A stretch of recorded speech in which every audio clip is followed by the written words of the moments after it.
우리는 한 번쯤 믿었던 것들에 대해 배신을 당할 때가 있습니다. 건강을 자부하며 살았다가 뜻밖의 큰 질병을 마주할 때도 있습니다. 또한 영원히 함께할 것 같았던 그 사람이 먼저 세상을 등졌을 때도 있습니다. 믿고 신뢰했던 사람이 갑자기 돌변해서 비수를 꽂는 경우도 참 허다합니다. 영원할 것 같지만 영원하지 않는 것이 이 땅의 대부분의 것들입니다. 그런데 우리는 영원한 것이 절대 없다고 믿지만 우리의 마음속 어느 순간인가 영원할 것이라고 믿으며 또한 그것을 의지하고 또한 따르고 살아갑니다. 그런데 이러한 삶 속에 믿고 의지했던 것이 아니라고, 그것은 헛된 것이라고 누군가 이야기했을 때 어떻게 반응하고 어떻게 대처해야 할까요? 우리는 생각해 보아야 될 것입니다. 바벨론은 절대 무너지지 않는 나라, 찬란한 문명을 꽃피우고 또한 세계 강국으로 우뚝 서서 누구도 건드리지 못하는 그런 나라였습니다. 거대한 영토를 다스렸고 지식의 수준이 높았습니다. 또한 건축 양식도 뛰어났고 학문과 예술도 또한 새로운 양식을 만들어내면서 거대한 바빌로니아의 그 문명을 발전시켜 나갔습니다. 그렇기에 바벨론으로 끌려간 이 남유다 사람들에게는 이 바벨론은 영원한 나라와 같았습니다. 그들의 집에는 끝이 없어 보였습니다.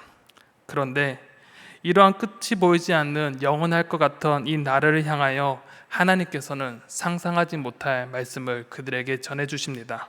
1절 말씀이 이렇게 기록하고 있습니다. 처녀딸 바벨론이여 내려와서 티끌에 앉으라. 딸 갈대하여 보좌가 없어졌으니 땅에 앉으라. 내가 다시는 곱고 아리답다 일컬음을 받지 못할 것임이니라 라고 말씀하십니다. 하나님은 바벨론을 향하여서 심판을 명령하십니다. 바벨론으로 하여금 영광스러웠던 그 높은 자리에서 가장 낮은 티끌, 먼지 위에 앉으라고 명령하십니다. 또한 보좌라 비유된 그들의 왕조가 없어질 것이고 또한 아름답고 우아했던 그 문명이 망하고 회복되지 못할 것이라고 말씀하십니다. 여기서 독특한 표현 하나가 있습니다. 이 바벨론을 향하여서 처녀딸이라고 말씀하십니다. 딸이라고 표현된 이 히브리어는 이 바트라는 것인데 실제로 이 바트는 이 도성을 가리키는 말이기도 합니다. 고대 사회에서는 이 도성을 딸이라고 표현했습니다.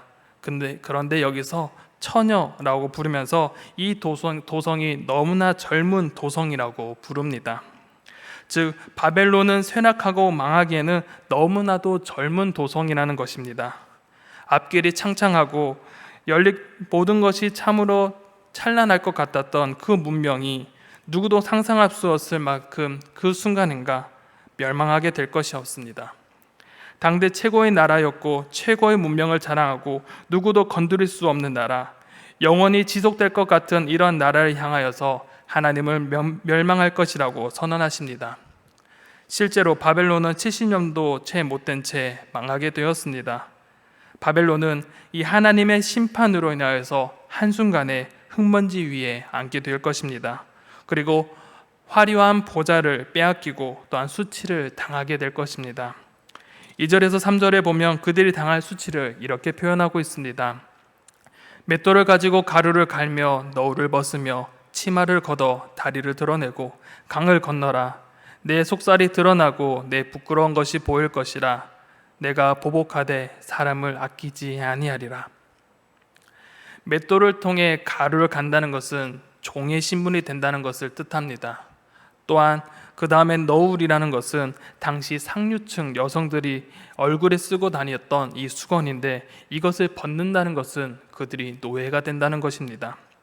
또한 당시 노예를 끌고 갈 때에는 인간의 존엄성을 배려하지 않았기에 옷을 벗기고 수치스럽게 그들을 끌고 갔습니다.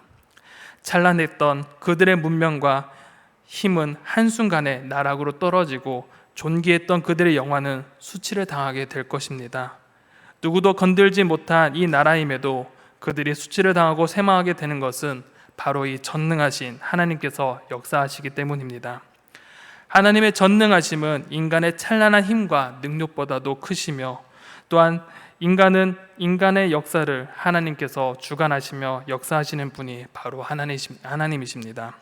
그런데 다시 생각해 보면 이 바벨론의 심판은 이스라엘의 구원이기도 합니다. 바벨론의 심판을 당함으로 포로된 이스라엘은 풀려날 수 있게 됩니다. 그렇기에 4절에서 우리의 구원자는 그의 이름이 만군의 여호와 이스라엘의 거룩한 이신이라 라고 말씀하십니다. 바벨론의 멸망은 포로된 이스라엘의 구원의 소식입니다. 그리고 이 일을 준행하시고 주관하시는 분이 바로 하나님 아버지이십니다. 여기서 우리가 생각해야 될 것은 왜 하나님께서 바벨론을 멸망시키셨냐는 것입니다. 하나님께서 바벨론을 심판하시겠다는 것은 그에 따른 합당한 이유가 있었습니다. 그 중에 하나는 바로 그들에게 주어진 힘을 제대로 사용하지 못했기 때문입니다. 6절에 보면 전에 내가 내 백성에게 노하여 내 기업을 욕되게 하여 그들을 내 손에 넘겨주었거늘 내가 그들을 긍휼히 여기지 아니하고 늙은이에게 내 멍에를 심히 무겁게 메우며 라고 기록하고 있습니다. 이스라엘 백성, 특히 바벨론 손에 넘어간 남유다 백성들은 하나님께 범죄를 하였습니다. 이스라엘 백성들은 하나님의 백성으로 하나님의 그 거룩하심을 그들의 삶을 통해 드러내는 백성들이었습니다. 하나님의 거룩함과 영광을 드러내는 삶이 그들의 사명이었습니다. 하나님께서 이 이스라엘 백성들에게 가나안 땅을 기업으로 주시며 또한 그들의 하나님이 되셨고 또한 이스라엘은 내 백성으로 제사장 나라로 삼으셨다고 또한 약속하셨습니다. 또한 이스라엘도 하나님의 말씀에 따라 살겠다고 또한 하나님께 약속을 했습니다. 그러나 이스라엘은 이러한 언약을 일방적으로 반복적으로 깨트려 버렸습니다. 그들의 사명을 잊어버리고 하나님과의 약속을 빈번하게 반복적으로 어겼기에 그들의 범죄로 인하여서 하나님께서는 그들을 멸망시키셨습니다. 그들의 범죄에는 결국 하나님께서 바벨론에게 또한 힘을 실어주셨고 바벨론에게 세계 심판의 대리자로 또한 세우심으로써 이스라엘의 기업을 바벨론에게 넘겨주셨습니다. 예레미야서 44장 10절에서 11절에는 이 부분을 이렇게 기록하고 있습니다. 그러나 너는 그들에게 말하기를 만군의 여호와 이스라엘의 하나님께서 이와 같이 말씀하시되 보라 내가 내 종 바벨론의 느부갓네살 왕을 불러오리니 그가 그의 왕자를 내게 감추게 한 이 돌들 위에 놓고 또 그 화려한 큰 장막을 그 위에 치리라. 그가 와서 애굽 땅을 치고 죽일 자는 죽이고 사로잡을 자는 사로잡고 칼로 칠 자는 칼로 칠 것이라 라고 말씀하십니다. 하나님께서 내 종 바벨론의 느부갓네살 왕이라고 부르셨습니다. 또한 그를 통하여서 세계 심판의 대리자의 그 역할을 또한 그러한 사명을 허락해 주셨습니다. 분명한 것은 하나님께서 바벨론에게 그 힘을 부여하셨다는 사실입니다. 역사를 주관하시고 또한 하나님께서 그 바벨론을 심판의 도구로 사용하셨다는 것입니다. 그렇기에 바벨론이 잘되고 힘이 강한 것은 그들이 지혜롭고 잘해서가 아니라 하나님의 역사이자 하나님의 도우심입니다. 그런데 그들은 이를 알지 못하고 그 힘을 제대로 사용하지 못했습니다. 6절 하반절에 보면 내가 그들을 긍휼히 여기지 아니하고 그 늙은이에게 내 멍에를 심히 무겁게 메우며 라고 말합니다. 바벨론은 하나님께서 주신 힘을 자기의 것이라 생각하고 잔혹한 정복과 약탈을 자행했습니다. 또한 작은 동정도 하지 못하고 조그마한 자비도 베풀지 않았습니다. 존경의 대상이자 힘이 없는 사람들에게 감당하지 못할 가혹행위를 자행했습니다. 그리고 그들 스스로 말합니다. 7절에 말하기를 내가 영영이 여주인이 되리라 하고 이 일을 내 마음에 두지도 아니하며 그들의 종말도 생각하지 아니하였도다 라고 말합니다. 그들은 스스로 영원한 통치자가 될 것이라고 생각하며 말하였습니다. 영영이 여주인이 된다는 것은 영원히 만국을 통치하겠다는 것으로 그들의 힘이 영원할 것이며 절대 망하지 않는 영원한 나라가 될 것이라고 말하는 것입니다. 그들의 힘이 어디서 왔는지 그들에게 주어진 사명이 무엇인지 알지 못하고 오망방자하고 교만하게 행동했습니다. 또한 8절에서도 그러므로 사치하고 평안히 지내며 마음에 이르기를 나뿐이라 나 외에 다른 이가 없도다. 나는 과부로 지내지도 아니하며 자녀를 잃어버리는 일도 모르리라 하는 자여 너는 이제 들을지어다 라고 말씀합니다. 그들은 스스로 나뿐이라 나 외에 다른 이가 없도다 라고 생각합니다. 이러한 모습을 두고 한자 성어는 망자존대라고 말합니다. 이 망령된 망자의 스스로자 또한 높을 존에 큰 대자를 써서 이 망자 존대라고 하는데, 이것은 도리어 어긋나게 스스로 높이고 크게 여긴다는 뜻입니다. 함부로 자신만 잘난 체하고 우쭐대며 다른 사람을 경시한다는 뜻입니다. 바벨론은 자신의 힘이 어디에서 왔는지 모른 채 스스로 우쭐거리며 자비와 긍휼도 없이 마치 자신이 유일한 존재인 신과 같이 여기며 행동했습니다. 그렇게 자신은 과부가 될 일도 없고 자녀를 잃어버린 일도 없다고 자부합니다. 당시 고대 사회에서 여성을 독립적인 인격체로 대우하지 못했기에 결혼을 통해 남편의 그늘 아래 있으면서 보호를 받게 되었습니다. 또한 여성은 자녀를 통하여서 존재의 가치를 인정받을 수밖에 없었던 시대였습니다.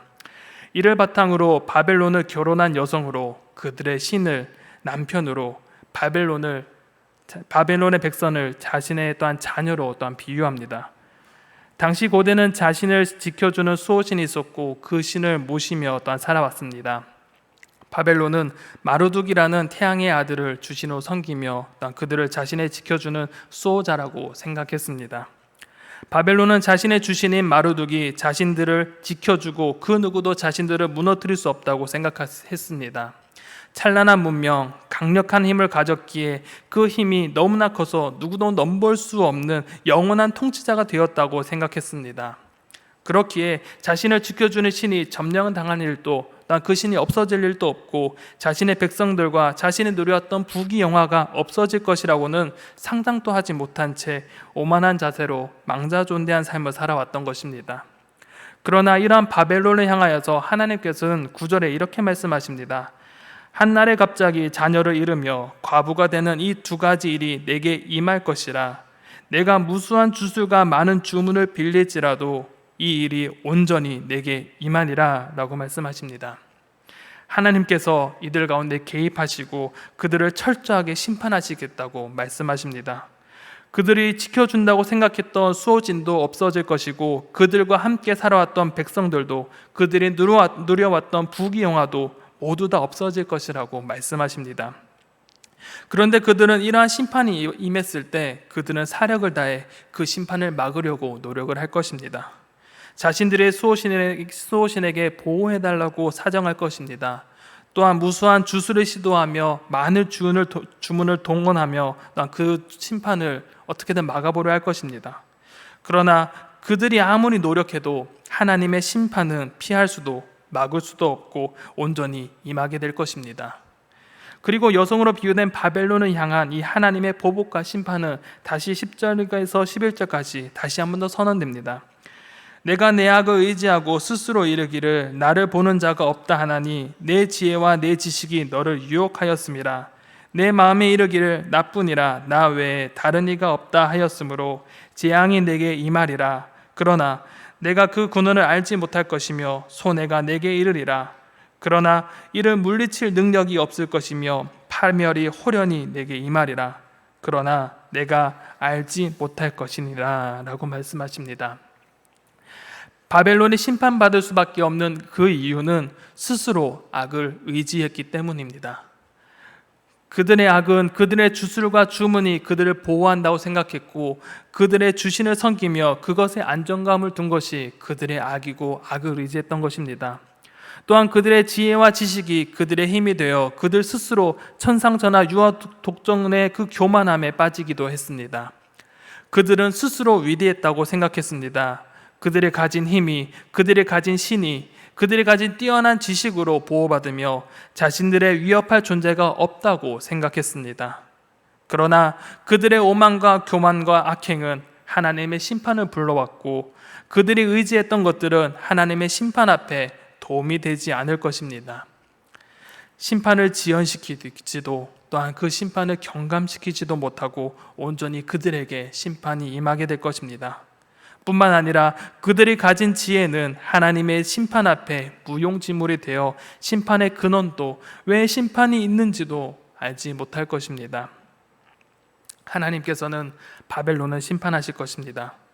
그리고 그들이 가진 것들로 심판을 맞서보라고, 그들이 가진 힘을 증명해 보라고 또한 말씀하십니다. 12절에서 보면 그들이 나라를 세울 때부터 그들이 힘써왔던 종교적 관행을 통해 하나님의 심판을 막아보라고 하십니다. 또한 13절에서 하늘을 살피며 별을 보는 천문 관측관과 또한 초하룻 날에 예고하는 궁중 점술가들에게도 하나님의 심판에서 구원해 보라고 조롱하십니다. 또한 14절에서 그들이 수없이 믿어왔던 그들의 힘과 주술과 능력은 초계, 즉 지푸라기와 같아서 불과 같이 하나님의 심판이 내려질 때 지푸라기가 풀에 붙어 순식간에 타올라 순식간에 흔적도 없이 사라지는 것처럼 흔적도 없이 그들이 사라지게 될 것이라고 말씀하십니다. 그런데 이것보다 더 비참한 사실은 이런 심판의 자리에 아무도 도와줄 리가 없다는 사실입니다. 15절에서와 같이 지푸라기에 타는 불은 순식간에 불타 없어지기에 몸을 따뜻하게 데울 수도 없는 아무짝에도 쓸데없는 그런 불인데, 지금까지 바벨론을 도와주고 힘이 되어준 사람들이 이런 불과 같이 아무 쓸데가 없고 도움을 주지 못한다는 것입니다. 무역을 통해 서로의 필요를 채우며 서로 도와왔지만 하나님의 그 심판 앞에서 그들 또한 바벨론과의 관계를 끊어버리고 흩어지게 될 것입니다. 찬란했던 바벨론의 그 문명, 누구도 넘볼 수 없던 강한 제국이 하나님의 그 심판 앞에 지푸라기가 불에 타듯이 순식간에 없어지게 될 것입니다. 찬란했던 그리고 강력했던 그 바벨론이 70년이라는 짧은 기간만 다스리고 사라진 것은 바로 하나님의 심판 때문이라고 하나님께서는 말씀하십니다. 그리고 하나님께서 그들을 심판하신 이유는 그들이 악을 행했기 때문이라고 말씀하십니다. 더 나아가 그들은 하나님께서 힘을 주신 그 이유, 사명을 알지 못하고 그들의 힘을 마구잡이로 사용했기 때문입니다. 하나님은 바벨론을 세계 심판의 도구로 삼으셨습니다. 그리고 하나님께서 그들에게 힘을 허락하셨고 강성한 나라로 세워주셨습니다. 그런데 그들은 그 힘이 자신의 것이라고 생각했습니다. 이 땅에 자신보다도 큰 이가 없다고 생각하며 망자존대 유아독존하며 그 힘을 함부로 사용했습니다. 그리고 자신들이 누리는 그 존영과 평안은 그들의 지혜와 힘으로 보호받으며 그들의 신이 자신들을 보호하며 또한 자신들과 관계 맺어왔던 무역국이 안전을 보장한다고 생각했습니다. 그러나 이러한 것들은 자신들을 보호할 수도 책임져 주지도 않습니다. 화려한 문화가, 화려한 우상이, 강력한 힘과 강한 군대가 하나님의 심판을 막을 수도 지연시킬 수도 없습니다. 이제 바벨론에게 하나님의 심판이 임하게 될 것입니다. 그런데 바벨론의 심판은 동시에 이스라엘의 구원이 되기도 합니다. 바벨론의 멸망을 통해 묶인 족쇄가 풀려나며 이스라엘은 다시 자신의 땅으로 돌아갈 수 있는 자유인이 되게 됩니다. 그렇다면 이 심판의 메시지를 듣는 포로된 이스라엘의 그 백성들은 무엇을 깨달아야 할까요? 또한 이 말씀을 듣는 이스라엘 백성들, 포로된 자들은 무엇을 붙잡아야겠냐고 생각해야겠습니까? 하나님께서는 바벨론의 심판을 통해 이 땅의 주인이 누구이며 온 세계를 다스리고 주관하신 분이 누구이신지를 보여주십니다. 또한 누구를 붙잡고 의지해야 하는가를 다시 한 번 더 깨닫게 해주십니다. 이스라엘이 멸망했던 것은 하나님을 붙잡지 않고 강대국의 힘을 붙잡았기 때문입니다. 또한 바벨론의 심판을 받아야 하는 것은 그들에게 힘을 주신 그 하나님을 모르고 그들의 힘과 능력을 의지하며 하나님 앞에 악을 행했던 것입니다. 그리고 하나님 앞에 교만하고 오만했기 때문입니다. 이제 심판의 날이 다가올 이 바벨론에 살고 있는 이 이스라엘 백성들은 다시 한번 깨달아야 합니다. 누구를 의지하고 누구를 소망해야 되는지를 다시 한번 더 깨달아야 합니다. 그들이 붙잡고 의지할 것은 바로 우리의 하나님이십니다. 역사를 주관하시고 다스리는 분, 바로 그분이 우리의 하나님이 되십니다. 그렇기에 이 소식을 접한 이스라엘 백성들은 결단해야 합니다. 화려한 바벨론 문화에 포로된 채 살다가 심판을 맞이할 것인지 아니면 바벨론에서 나올 준비를 해야 하는지 결단해야 합니다. 화려한 문명을 등지고 초토화된 자신의 고향을 소망하며 돌아갈 준비를 해야 되는 것입니다. 그 준비는 바로 하나님을 의지하고 붙잡는 것에서부터 시작됩니다. 하나님께 모든 것을 맡기고 신뢰할 때 초토화된 자신의 고향으로 돌아갈지라도 하나님께서 그의 모든 행사를 이루시고 또한 이끌어 가실 것입니다. 그리고 새로운 역사를 만들어내시고 또한 하나님께서 그 백성을 다시 세우실 것입니다. 사랑하는 성도 여러분, 바벨론의 멸망 소식을 들으며 또한 이스라엘의 백성들이 구원의 소식, 결단의 순간을 앞에 두고 있는 것과 같이 우리가 사는 이 세상은 동일한 상황과 같습니다. 마지막 시대를 살아가며 우리는 예수 그리스도의 그 재림을 고대하며 살아가고 있습니다. 우리가 살고 있는 이 땅은 바벨론과 같아서 하나님께서 오시는 하나님께로부터 오는 그 능력을 무시한 채 그들 스스로 힘과 능력이 자신을 보호한다고 생각합니다. 자신들이 섬기는 우상과 그들이 믿는 지식과 믿음이 자신을 지키고 강하게 한다고 생각합니다. 현대의 그 첨단 기술이 우리를 이끌어간다고 생각합니다. 돈과 부동산과 주식과 학력과 직장이 내 삶을 보호하고 지켜준다고 생각합니다. 그러나 이것들은 자신을 지키지 못합니다. 하나님 앞에 이러한 것들은 헛된 것이며 헛된 믿음인 것입니다. 사랑하는 성도 여러분, 우리는 다시 우리의 삶을 되돌아보아야 합니다. 정말 우리가 하나님을 의지하고 있는지, 하나님을 붙잡고 살아가는지 우리 자신을 한번 되돌아보아야 합니다. 어느 순간 바벨론과 같이 화려한 세상에 물들어 살아왔다면 이제 그 삶을 내려놓고 하나님을 붙잡으시기를 소망합니다. 전능하신 하나님, 우리를 이끌어 가시는 그 하나님을 신뢰하며 온전히 믿으시길 바랍니다. 그리고 우리의 본향, 하나님의 나라를 바라보면서 하나님의 나라를 소망으로 삼고 살아가는 우리의 성도님들이 되시기를 간절히 소망합니다. 이 시간 우리가 함께 결단하며 말씀을 생각하며 우리가 함께 찬양하기 원합니다. 함께 부를 찬양은 세상의 헛된 신을 버리고 라는 찬양입니다. 세상의 헛된 신을 버리고 하나님 그 이름을 높여드리는 삶, 오직 하나님만을 섬기며 오직 하나님만 붙잡기를 결단하며 이 시간 우리가 함께 찬양하며 나아가기 소망합니다.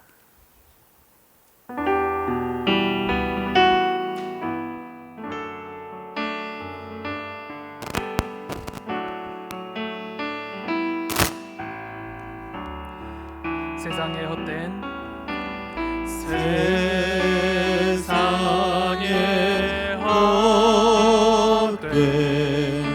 신을 버리고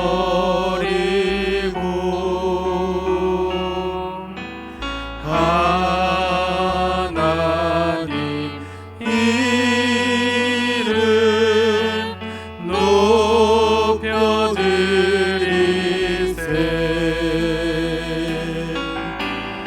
온 천하 백성 모두 나와서 다 같이 하나님만 섬기세. 세상의 헛된 우상 버리고 세상의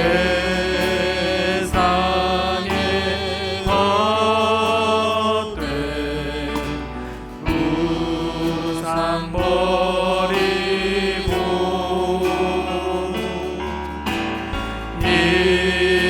인간의 모든 무기영화와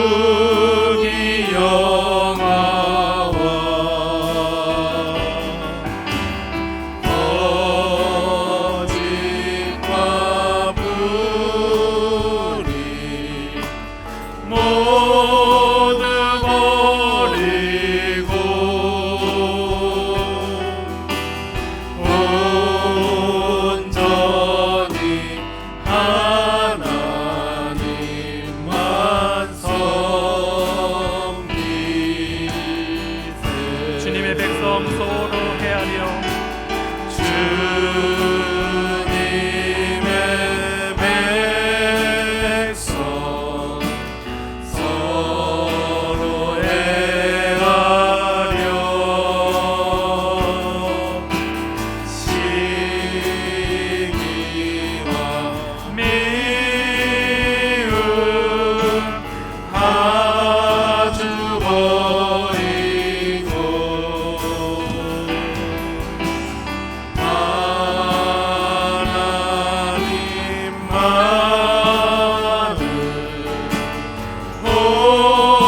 시간 말씀을 생각하시면서 우리 함께 합심하며 기도하기 원합니다.